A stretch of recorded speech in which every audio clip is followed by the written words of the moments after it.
Les Chinois ont l'habitude de prendre leur température tous les jours, partout.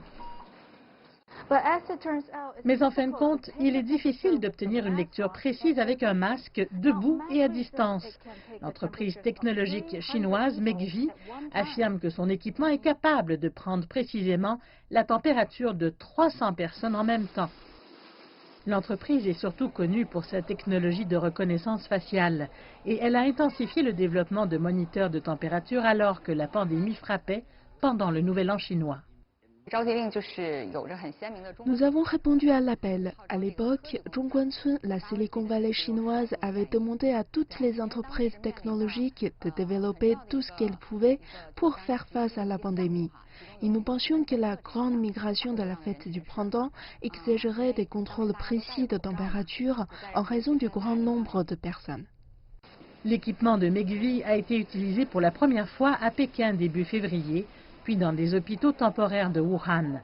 Et maintenant, il est employé dans les aéroports et autres institutions dans des pays aussi éloignés que la Corée du Sud et les Émirats arabes unis.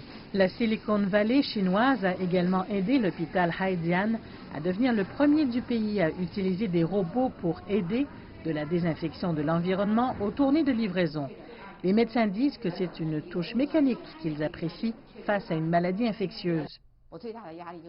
S'occuper des patients signifie passer beaucoup de temps avec eux, surveiller de près leurs états toute la journée et répondre à leurs besoins.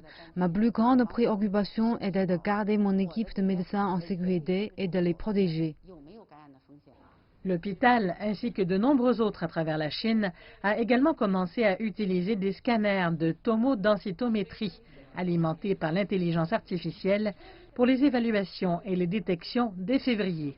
Leur expérience a depuis été partagée avec d'autres pays aux prises avec la COVID-19. Les entreprises technologiques chinoises derrière tout cela disent que la bataille contre le coronavirus a été l'une de leurs expériences les plus difficiles. Mais ils jurent également que davantage est à venir dans leurs efforts pour maîtriser la pandémie.